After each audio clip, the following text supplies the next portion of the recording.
dan penyembahan. Shalom Bapak Ibu, kasih Tuhan. Shalom. Ya, tetap semangat ya. Di awal tahun yang baru ini ada pesan-pesan Tuhan yang Tuhan ingin sampaikan dan sudah Tuhan taruh dalam hati saya. Saya mau sampaikan kepada Bapak Ibu, biarlah setiap kita bisa menyimaknya pada pagi hari ini dan menjadi berkat buat kita sepanjang tahun 2022. Ya, Bapak Ibu kasih Tuhan, kita mau sungguh-sungguh mendengar apa yang Tuhan mau sampaikan pada pagi hari ini. Biarlah apa yang disampaikan buat setiap kita itu menjadikan kekuatan buat kita dan menjadikan kita pribadi lebih lagi melangkah dengan mantap memasuki tahun 2022 ini dengan tuntunan dan penyertaan daripada Tuhan. Ya, mari kita sama-sama buka di dalam Yesaya 60 ayat yang pertama, saudara. Yesaya 60 ayat yang pertama. Demikian firman Tuhan, ya. Yesaya 60 ayat yang ke-1, demikian firman Tuhan. Bangkitlah menjadi teranglah, sebab terangmu datang dan kemuliaan Tuhan terbit atasmu. Bangkitlah dan menjadi teranglah. Kata-kata bangkit ini luar biasa, Bapak Ibu kasih Tuhan. Kata-kata bangkit ini berbicara tentang orang yang mati lalu hidup, ya. Seperti Tuhan Yesus juga sudah bangkit. Orang yang sudah mengalami kematian, mungkin kematian ekonomi, mungkin kematian sesuatu yang sukacita, ya, mengalami kematian. Tuhan katakan bangkitlah, bangkitlah dan hiduplah, ya, karena terangmu sudah datang. Nah, ini kita harus sama-sama mengerti, Bapak Ibu yang dikasih Tuhan. Di tahun yang baru ini, saudara yang dikasih Tuhan, Bapak Ibu dan saya haruslah benar-benar bisa lepas landas. Kalau saya ngomong, kita benar-benar bisa take off. Kalau lagu pujian tadi mengatakan kita mau terbang seperti burung Raja Wali, bagaikan Raja Wali. Tahun 2022 kita semua juga seperti itu, Bapak Ibu dikasih Tuhan. Kita harus benar-benar mau lepas landas, ya, yang artinya kita ini mengalami berkat-berkat Tuhan secara ajaib. Kita mau lepas landas dan menikmati semua yang Tuhan sediakan buat kita dengan ajaib. Istilah lepas landas ini memang berarti seperti pesawat terbang, saudara, yang lepas landas, take off gitu, saudara, ya, meninggalkan daratan menuju langit-langit yang tinggi. Lepas landas gitu, saudara, ya, terbang meninggalkan dunia ini. Yang artinya jika kita mau lepas landas, berarti harus rela melepaskan apa yang ada di dunia ini. Kita mau take off, saudara. Kita mau lepas landas dan meninggalkan perkara-perkara yang ada di bumi ini. Segala keterikatan kita harus tinggalkan di bumi. Karena di tahun 2022, saya percaya setiap kita mau mengalami kemenangan. Kita mau terbang tinggi, saudara. Ya, seperti lagu tadi, bagaikan Raja Wali, melintasi segala apapun, saudara, di langit yang tinggi. Yang artinya kita sudah mengambil keputusan mau terbang tinggi. Kita meninggalkan setiap keterikatan yang ada di dalam dunia ini. Karena kita mau terbang tinggi, saudara. Segala hal yang membuat kita menjadi terikat, keterikatan dosa terutama, kita harus tinggalkan, saudara. Kita mau lepas landas, ya. Segala sesuatu yang merintangi kita, ya, kita harus tinggalkan, saudara. Kita mau lepas landas, ya. Oleh sebab itu, saya sebagai hamba Tuhan juga mengerti kalau setiap kita ini masih hidup dalam dunia ini. Tetapi sekali lagi Tuhan mau setiap kita mau melepaskan, dan Tuhan katakan bangkitlah, berarti kita melepaskan dari segala keterikatan. Pertama-tama dari dunia ini, segala keterikatan dosa, kehidupan yang lama kita mau tinggalkan. Karena kita mau masuk di tahun yang baru, tahun 2022. Nah, keterikatan dengan kebiasaan yang buruk, keterikatan dengan dosa terutama, hal-hal duniawi inilah sebenarnya yang menghambat untuk supaya kita ini bisa terbang tinggi, mengalami terobosan demi terobosan, mengalami hal-hal yang baru yang daripada Tuhan.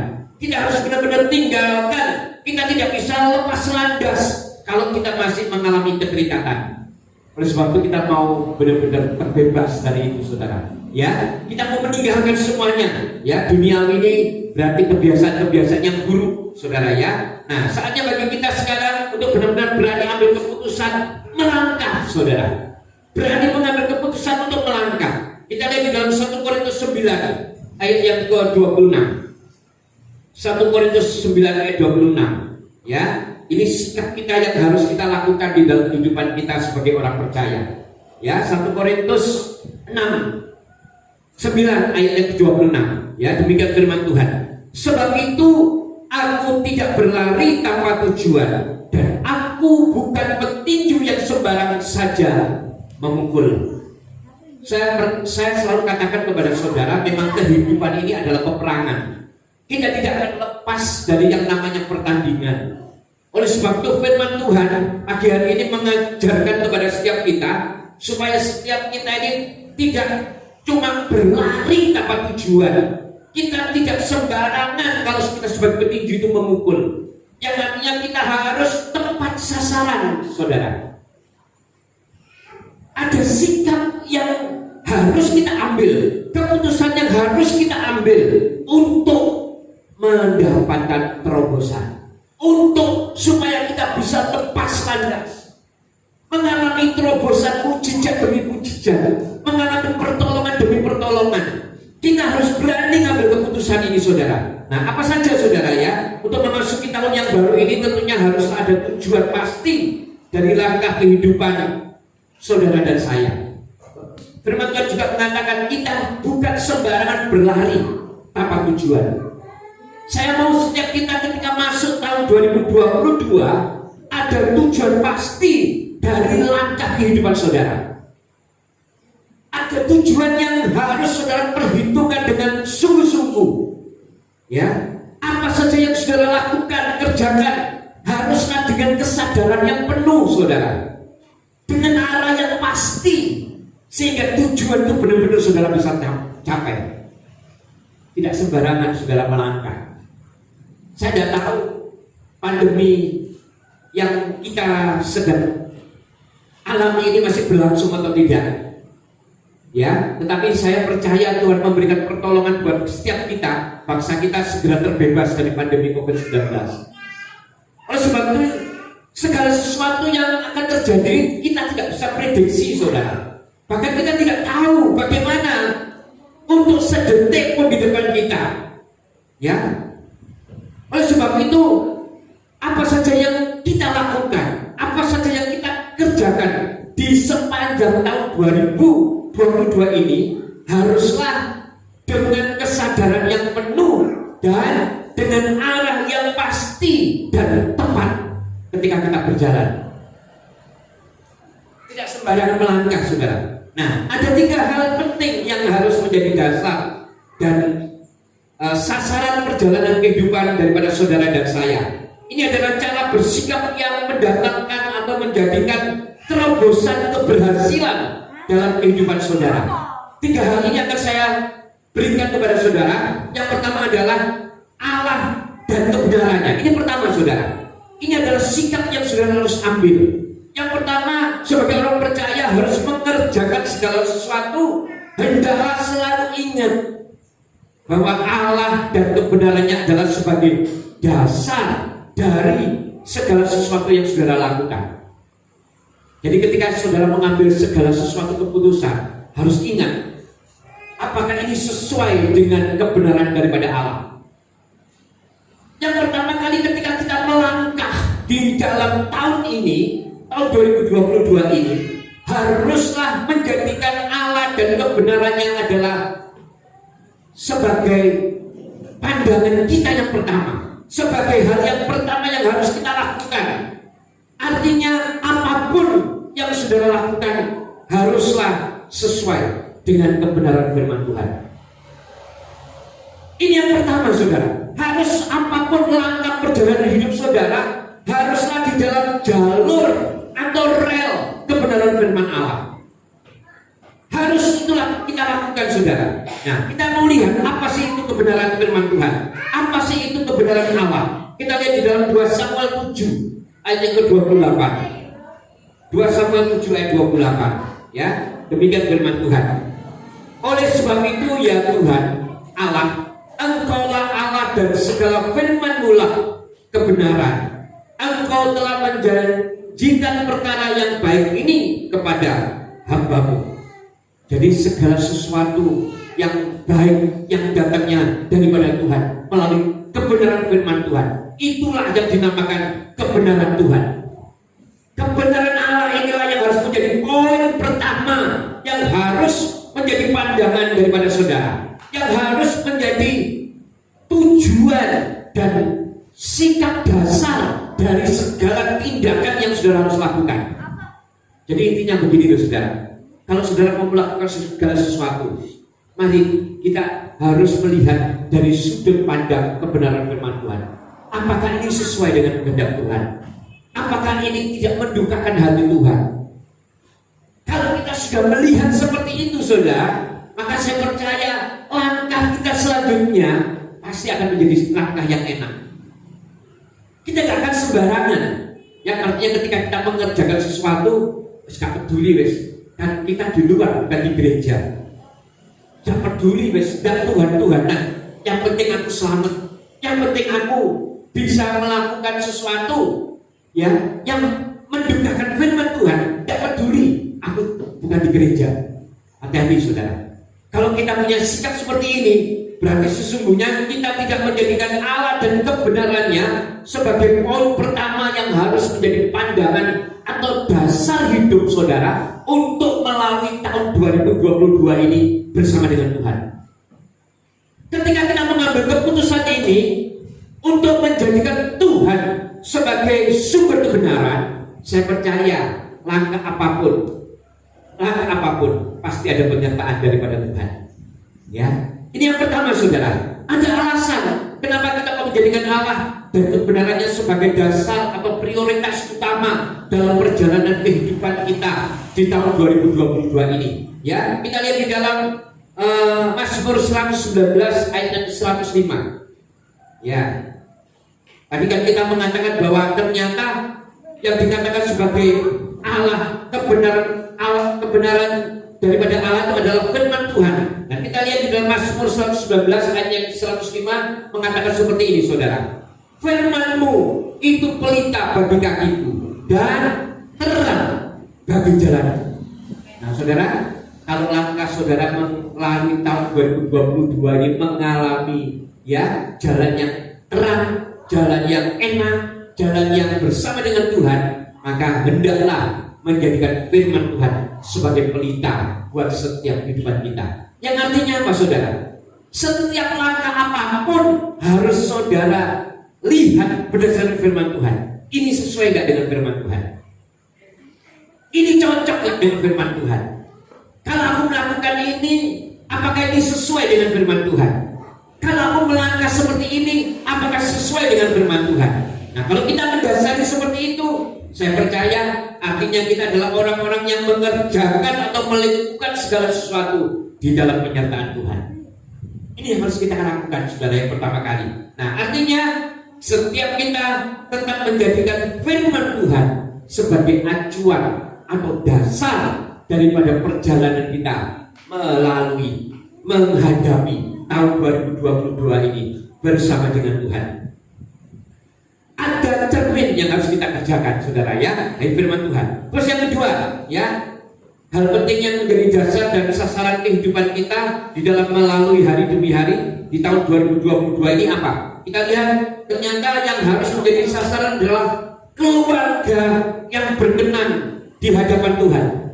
Nah, saudara, yang pertama tadi kita menjadikan Tuhan sebagai sumber kebenaran, ya, dan kebenarannya sebagai landasan kita. Yang kedua, kita harus menjadikan keluarga sebagai keluarga yang berkenan di hadapan Tuhan. Yang artinya menjadikan keluarga yang berkenan di hadapan Tuhan itu adalah menjadi tujuan dari setiap yang harus saudara lakukan, ya, sepanjang kehidupan saudara, di dalam sepanjang hari demi hari haruslah membuat seluruh anggota keluarga menjadi keluarga yang berkenan di hadapan Tuhan. Ada tuntunan secara alkitabiah Saya mau mengingatkan kembali. Jadi ternyata keluarga ini juga menjadi sasaran atau prioritas di dalam perjalanan kita menghadapi tahun 2022 ini. Ya, keluarga yang berkenan di hadapan Tuhan. Nah, tuntunannya apa, saudara? Kita di dalam Efesus 5 ayat yang ke-22. Ini tentang hidup suami istri, saudara ya. Ini penting, saudara, buat setiap kita, supaya kita jangan sampai mengalami kegagalan di dalam mengarungi kehidupan di tahun 2022 ini. Saya mau setiap kita benar-benar tinggal landas, take off gitu loh, saudara. Ya, kita mau terbang bersama dengan Tuhan, mengalami banyak mujizat. Ya, Efesus 5 ayat 22, demikian firman Tuhan. Hai istri, tunduklah kepada suamimu seperti kepada Tuhan. Ayat 23 mengatakan seperti ini. Karena suami adalah kepala istri, sama seperti Kristus adalah kepala jemaat. Dialah yang menyelamatkan tubuh. Ayat 24. Karena itu sebagaimana jemaat tunduk kepada Kristus, demikian jugalah istri kepada suami dalam segala sesuatu. Ayat 25. Hai suami, kasihilah istrimu sebagaimana Kristus telah mengasihi jemaat dan telah menyerahkan dirinya baginya. Ayat 26. Untuk menguduskannya sesudah ia menyucikannya dengan memandikannya dengan air dan firman. 27. Supaya dengan demikian ia menempatkan jemaat di hadapan dirinya dengan cemerlang, tanpa cacat atau kerut atau yang serupa itu, tetapi supaya jemaat kudus dan tidak bercela. Demikian juga suami harus mengasihi istrinya sama seperti tubuhnya sendiri. Siapa yang mengasihi istrinya mengasihi dirinya sendiri. Aturan yang luar biasa diberikan kepada setiap kita di dalam rumah tangga, di dalam Alkitab. Tuntunan ini berlaku buat setiap kita, saudara. Ternyata ketika kita mau memasuki tahun 2022 ini, kita harus memprioritaskan juga bagaimana keluarga kita menjadi keluarga yang berkenan di hadapan Tuhan. Nah, keluarga yang berkenan di hadapan Tuhan tentunya keluarga yang menuruti aturan daripada Tuhan. Aturan Tuhan jelas, saudara, di dalam firman Tuhan, bahwa sesungguhnya terutama untuk suami dan istri, ini adalah merupakan tuntunan buat setiap kita, saudara. Saya percaya memang di dalam kehidupan ini, ya, terutama buat kita yang berkeluarga, suami dan istrinya adalah pribadi yang berhubungan sangat dekat. Karena kedekatannya inilah seringkali juga menjadikan sesuatu yang mungkin bisa menjadi kontraproduktif. Yang artinya apa? Bisa menjadikan persoalan di dalam hidup kita. Karena orang yang terdekat inilah sebetulnya yang harus kita perhatikan, saudara. Suami dan istri haruslah menjadi satu. Suami istri haruslah hidup di dalam kebenaran firman Tuhan. Dan firman Tuhan mengajarkan kepada setiap kita di dalam Efesus tadi bahwa memang istri itu harus tunduk kepada suami. Tetapi suami jangan semenang-menang, saudara. Ternyata suami harus mengasihi istri. Ketika istri tunduk, suami harus mengasihi. Bukan berarti kalau istri tunduk, suami menjadi raja yang main perintah, main apapun yang mungkin tidak sesuai dengan apa yang dimaksud dengan firman ini. Yang berarti walaupun istri tunduk kepada suami, ternyata suami juga harus mengasihi istri. Ini yang pertama, saudara, di dalam kehidupan rumah tangga. Dan saya mau katakan memang kehidupan kerohanian seringkali bisa terpengaruh karena hubungan suami istri. Makanya kita yang suami istri harus hati-hati, saudara. Ya, kadang-kadang ketika kita lagi menggebu-gebu di dalam Tuhan, ketika kita lagi mau sungguh-sungguh di dalam Tuhan, ya, ketika suami atau istri tidak menyupport kita, tidak mendukung kita, itu bisa menjadi masalah buat kita. Itu bisa menjadi sesuatu yang problem buat kita. Karena di dalam kehidupan kerohanian itu perlu kerjasama, saudara. Ada satu kesatuan. Kita harus benar-benar menjadi satu pribadi, ya, yang satu dengan yang lain, terutama di dalam keluarga. Makanya dikatakan keluarga harus berkenan di hadapan Tuhan. Artinya di dalam keluarga itu harus ada kesatuan, gitu loh, saudara. Di dalam segala perkara ada kesatuan. Ketika itu bersatu, itu sesuatu yang dahsyat terjadi. Apapun saudara, saya sudah praktekkan di dalam hidup saya. Ketika kita menjadi satu dengan istri, dengan keluarga, apapun yang kita doakan, itu sesuatu yang langsung bisa menyentuh hati Tuhan. Sungguh saudara, ada kesatuan. Di dalam memuji Tuhan juga ada kesatuan. Saya bukan pribadi yang jaga image kepada saudara. Dalam segala perkara kalau Tuhan bawa saya harus seperti apa, saya akan melakukan. Demikian juga di dalam segala perkara. Makanya di dalam memuji Tuhan juga ada kesatuan. Di dalam menyembah Tuhan harus ada kesatuan. Ketika saya menyembah, Tuhan inginkan kita ada kesatuan. Kita pegangan tangan suami istri, menyembah. Ini kesatuan saudara. Apa saudara sudah pernah lakukan juga? Mungkin secara manusia akan malu saudara ya. Aduh, kok suami istri gandengan apa gitu. Tapi ini sesuatu yang harus saudara lakukan. Ketika saudara ada kesatuan, disitulah kuasa Tuhan terjadi. Disitulah Tuhan hatinya tertarik kepada saudara. Tidak sembarangan saudara. Ya, jadi saya percaya kita yang pagi hari ini hadir, ada pelajaran yang penting yang harus kita ambil. Ya, ternyata keluarga ini adalah keluarga yang harus menjadi sasaran buat setiap kita. Prioritas buat kita juga menjadikan seluruh keluarga menjadi keluarga yang berkenan di hadapan Tuhan. Nah, saudara, juga antara bapak dan anak. Kita lihat di dalam Efesus 6 ayat keempat, saudara. Efesus 6 ayat yang keempat. Ya, ini kita lihat saudara. Ya, ini firman Tuhan. Bapak untuk anak-anak. Ya, kita lihat firman-Nya. Dikatakan seperti ini. Dan kamu bapak-bapak, janganlah bangkitkan amarah di dalam hati. Hati siapa saudara? Anak-anakmu. Tetapi didiklah mereka di dalam ajaran dan nasihat Tuhan. Hubungan antara bapak, hubungan antara ayah dan anak, itu juga harus diperhatikan saudara. Hubungan ini mempengaruhi kehidupan daripada anak. Kalau kita sembarangan di dalam mendidik, asal kita main fisik, asal kita main rotan, ya, ini hati-hati saudara. Firman Tuhan mengajarkan, kalau anakmu ya bandel, kamu pukul pakai rotan tidak apa-apa, daripada kamu nanti tidak bisa menyelamatkan dia dari api neraka. Tetapi kita sebagai orang tua juga harus bijaksana, tidak sembarangan. Kalau kita melakukan segala sesuatu sembarangan kepada anak kita, itu akan berdampak buruk buat kehidupan mereka, saudara. Kita harus sungguh-sungguh memperhatikan itu, saudara. Kita tidak akan sembarangan mengerjakan, karena hubungan bapak dan anak ini juga sesuatu yang harus kita perhatikan. Kita mau membawa keluarga kita ini menjadi keluarga yang berkenan di hadapan Tuhan. Jangan mendukakan hati anak-anak. Didiklah dengan kasih.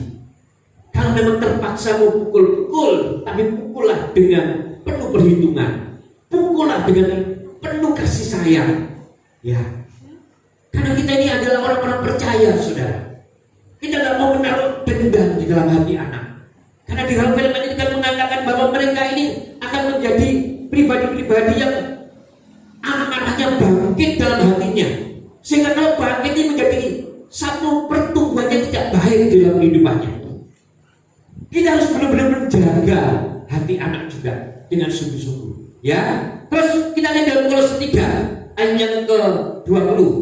Ini anak dan bapak, anak dan orang tua, ya. Anak dan orang tua. Kita lihat di dalam Kolose 3:20. Demikian firman Tuhan. Hai anak-anak, taatilah orang tuamu dalam segala hal, karena itulah yang indah di dalam Tuhan. Jadi ternyata anak-anak juga harus mentaati dengan sungguh-sungguh kepada orang tua. Amin. Ini harus dikerjakan oleh setiap anak-anak. Walaupun kita sudah berkeluarga pun, kalau kita masih punya orang tua, kita juga harus dengar-dengaran. Ya, karena itulah yang dikatakan indah di dalam Tuhan. Kalau kita punya keluarga tapi tidak mau dengar-dengaran dengan nasihat orang tua, itu juga sesuatu yang membuat keluarga ini menjadi keluarga yang tidak berkenan di hadapan Tuhan. Karena ada amarah, karena ada dendam, karena ada ketidakkesatuan di dalam Tuhan. Oleh sebab itu kita harus memperhatikan itu, saudara ya. Terus yang ketiga, ya, 3 hal yang penting yang harus menjadi dasar dan sasaran kehidupan kita di tahun 2022. Tadi yang pertama, Allah dan kebenarannya. Yang kedua adalah keluarga yang berkenan di hadapan Tuhan. Yang ketiga, saudara, ternyata yang harus menjadi sasaran kita adalah pekerjaan yang Tuhan percayakan kepada kita. Oh, haleluya. Ternyata ini juga harus menjadikan sasaran atau prioritas yang harus kita lakukan di dalam langkah kita menuju tahun 2022 ini bersama dengan Tuhan. Pekerjaan yang Tuhan percayakan, pekerjaan yang juga harus dijadikan tujuan kehidupan saudara. Tuhan selalu bekerja sama untuk pekerjaan yang dipercayakan kepada anak-anaknya. Kalau kita contoh, kalau kita lihat di sepanjang perjanjian lama dan perjanjian baru, ya, tokoh-tokoh Alkitab itu selalu bekerja sama dengan Tuhan. Di dalam setiap pekerjaan yang baik itu pekerjaan secara rohani maupun pekerjaan sekuler, saudara, haruslah ya menjadikan sesuatu yang saudara harus juga perhatikan, menjadi prioritas dalam hidup saudara. Ya, pekerjaan saudara itu adalah pekerjaan yang disediakan Tuhan untuk hidup saudara. Ya, oleh sebab itu pekerjaan ini haruslah saudara kerjakan dengan baik, dengan sungguh-sungguh. Karena inilah yang diinginkan oleh Tuhan. Karena ketika kita cuma, aku kan sudah berdoa Pak, berdoa sudah cukup dan aku mendapatkan berkat. Tunggu dulu. Tuhan ini ingin bekerja sama juga dengan saudara. Kalau segala sesuatu instan, maka kita akan menjadi pribadi-pribadi yang mungkin tidak sekuat seperti sekarang. Banyak contoh-contoh di Alkitab yang saya sudah katakan tadi. Pribadi-pribadi yang kuat itu berarti pribadi-pribadi yang banyak mengalami ya perjalanan kehidupan yang berliku-liku juga. Tetapi sesungguhnya dia sungguh-sungguh mengerjakannya, termasuk di dalam pekerjaan. Pekerjaan yang dipersiapkan untuk saudara oleh Tuhan, lakukan dengan sungguh-sungguh. Kita sudah mendengar Tuhan tidak memberkati pekerjaan saudara, tetapi Tuhan memberkati saudara. Yang artinya apapun pekerjaan saudara, kalau saudara sungguh-sungguh, maka disitulah berkat Tuhan mengalir. Ketika kita sudah melakukan apapun, ketika kita sungguh-sungguh, kita ini menjadi pribadi yang diberkati Tuhan. Karena Tuhan itu pekerjaan itu cuma sebagai sarana buat Tuhan untuk memberkati saudara. Oleh sebab itu, mari kita sungguh-sungguh saudara ya, di dalam berkat pekerjaan yang saudara sudah jalani saat ini. Mungkin Tuhan akan bawa lagi, mempercayakan lagi dengan pekerjaan yang lain. Tentunya kita juga harus sungguh-sungguh ya, tidak melanggar hukum Tuhan. Kita mengerjakannya dengan baik-baik ya, sebab Tuhan memang mengajarkan kepada setiap kita untuk supaya bekerja dengan sungguh-sungguh. Kita lihat di dalam Amsal 12 ayat yang ke-9. Amsal 12 ayat yang ke-9, demikian firman Tuhan. Lebih baik menjadi orang kecil tetapi bekerja untuk apa saudara? Diri sendiri, daripada berlagak orang besar tetapi kekurangan makan. Kami saudara ya, lebih baik kita ini menjadi seperti orang kecil yang artinya kita ini orang yang perlu bekerja, yang seolah-olah dia pekerjaannya apa atau kok seperti itu, tetapi pekerjaan ini mendatangkan berkat daripada kamu menganggur sok-sokan kaya tetapi tidak mau bekerja. Hati-hati saudara. Firman Tuhan mengajarkan kepada setiap kita, lebih baik kita menjadi orang kecil tetapi bekerja untuk diri sendiri daripada berlagak besar tetapi kekurangan makan. Banyak nggak saudara? Sore kita lihat saudara ya, sudah mau kerja perlenta-perlente, ya kan? Perlenta-perlente ternyata tidak punya uang, ya, untuk menghidupi dirinya sendiri aja nggak bisa. Perlu sokongan dari orang tua, mungkin sokongan dari saudara mungkin. Nah ini kan berlagak seperti orang besar, tapi sesungguhnya dia adalah orang yang membutuhkan makanan. Hati-hati saudara, ya. Ini saudara, kita harus bekerja dengan sungguh-sungguh, terutama kita menghidupi diri sendiri. Nah, saudara, tadi saya katakan semua tokoh-tokoh kita adalah pribadi yang bekerja dengan keras. Abraham kita tahu bekerja dengan keras, Yusuf bekerja dengan keras, Yakub bekerja dengan keras, dan mereka diberkati oleh Tuhan. Amin. Kita harus jadikan tahun 2022 ini benar-benar bekerja dengan keras, bekerja dengan sungguh-sungguh, bekerja menjadi prioritas yang harus kita juga lakukan, ya, prioritas ketiga yang harus kita lakukan. Nah, kita lihat di dalam Amsal 21 ayat yang ke-25. Amsal 21 ayat yang ke-25 dengan firman Tuhan. Si pemalas dibunuh oleh keinginannya karena tangannya enggan bekerja. Nah, saudara, kalau saudara malas, tidak bekerja, ternyata itu bisa membunuh keinginan kita. Keinginan apa? Keinginan mungkin ingin sesuatu, bisa membeli sesuatu, bisa mengerjakan sesuatu untuk bisa mendapatkan berkat. Tidak akan bisa. Karena kenapa? Karena tangannya tidak mau bekerja. Nah, jadi saya mau kita semua menjadi pekerja-pekerja yang ulet, pekerja-pekerja yang handal, ya, pekerja-pekerja yang melakukan pekerjaan dengan sungguh-sungguh, ya, karena di dalam pekerjaan inilah Tuhan memberkati kita. Nah, saudara, kita lihat di 2 Tesalonika 3 ayat 10. Ini perkataan dari Tuhan Yesus sendiri kepada setiap kita. 2 Tesalonika ayat 3 ayat 10. Demikian firman Tuhan. Sebab juga waktu kami berada di antara kamu, kami memberi peringatan ini kepada kamu. Ini perkataan daripada Paulus, saudara. Jika seorang tidak mau bekerja, janganlah ia makan. Nah, ini sesuatu yang luar biasa, yang harus jadi sesuatu buat setiap kita. Kalau memang kita masih bisa bekerja, kita bisa melakukan sesuatu, bekerjalah saudara, lakukanlah saudara. Tadi saya katakan Tuhan tidak memberkati pekerjaan saudara, tetapi Tuhan memberkati saudara. Di dalam pekerjaan itulah Tuhan memberkati saudara. Di dalam pekerjaan itulah Tuhan memberikan berkatnya kepada saudara. Jadi bekerjalah ketika kita diberi kesempatan untuk tetap bisa bekerja. Ya, saudara, dari kesimpulannya 3 hal penting yang harus menjadi tujuan dan dasar kehidupan perjalanan kita ketika kita melangkah di tahun 2022. Yang pertama tadi adalah Allah dan kebenarannya. Apapun yang saudara lakukan haruslah sesuai dengan firman Tuhan. Dan yang kedua, keluarga yang berkenan di hadapan Tuhan. Itu menjadi prioritas dalam hidup kita. Memastikan seluruh anggota keluarga di dalam tuntunan yang sudah ditulis di dalam Alkitab, semuanya sesuai dengan firman Tuhan. Dan yang ketiga, pekerjaan yang Tuhan percayakan hendaklah kita kerjakan dengan sungguh-sungguh. Amin, saudara. Pesan Tuhan ini sederhana, cuma 3 hal tadi yang saya sebutkan kepada saudara.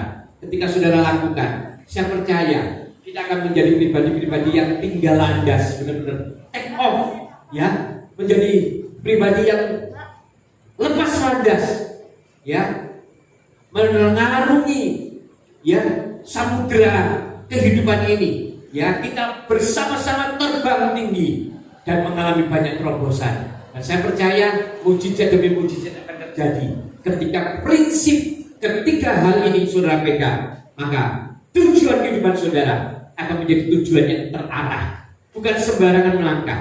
Jadi saya tidak mau lagi, ya, jemaat di tempat ini kalau tanya bagaimana tahun 2022, wis asal mengalir, asal melangkah. Jangan, saudara. Kalau seperti itu berarti belum mendengar firman Tuhan pada pagi hari ini. Kalau kita tahu harus ada tujuan, harus ada sasaran, bahkan kecepatan langkah harus tepat, tidak boleh sembarangan, saudara. Kalau saudara sembarangan melangkah tidak tepat, maka saudara akan mengalami kerugian di dalam perjalanan kehidupan saudara. Dan saya mengatakan perjalanan saudara akan terhambat karena tidak tepat sasaran. Dan tujuannya umpamanya mau ke Malang, tapi saudara larinya ke Seragen. Ya nggak nututi, saudara. Ya, kita bukannya ngomong pokoknya jalan Pak, kan bersama dengan Tuhan. Tuhan itu punya sasaran loh, saudara. Dia nggak sembarangan. Dia tidak akan menciptakan saudara dengan sembarangan. Dia tidak akan memberikan masa depan kepada saudara dengan sembarangan. Detail, rapi, dan terurut. Hati-hati, saudara, ya.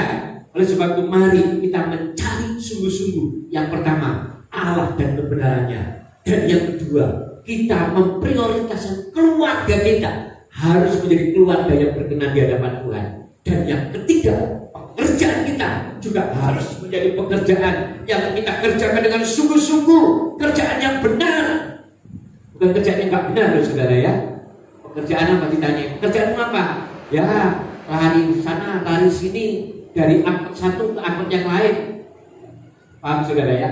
Nyopet satu, nyopet yang lain. Dan itu pekerjaan yang sungguh-sungguh pun nggak berkenan di hadapan Tuhan. Tapi kalau pekerjaan yang sungguh-sungguh, saudara lakukan dengan sungguh-sungguh, pekerjaan yang baik, itu harus menjadi prioritas saudara. Dan disitulah saudara akan diberkati dengan Tuhan dengan luar biasa. Ya, Bapak Ibu dikasih Tuhan, firman Tuhan ini biarlah saudara renungkan dan menjadi rema buat setiap kita untuk kita mau melangkah lebih lagi menghadapi tahun yang baru bersama dengan Tuhan. Puji Tuhan, saya tak berpanjang firman Tuhan. Saudara tutup Alkitab, kita akan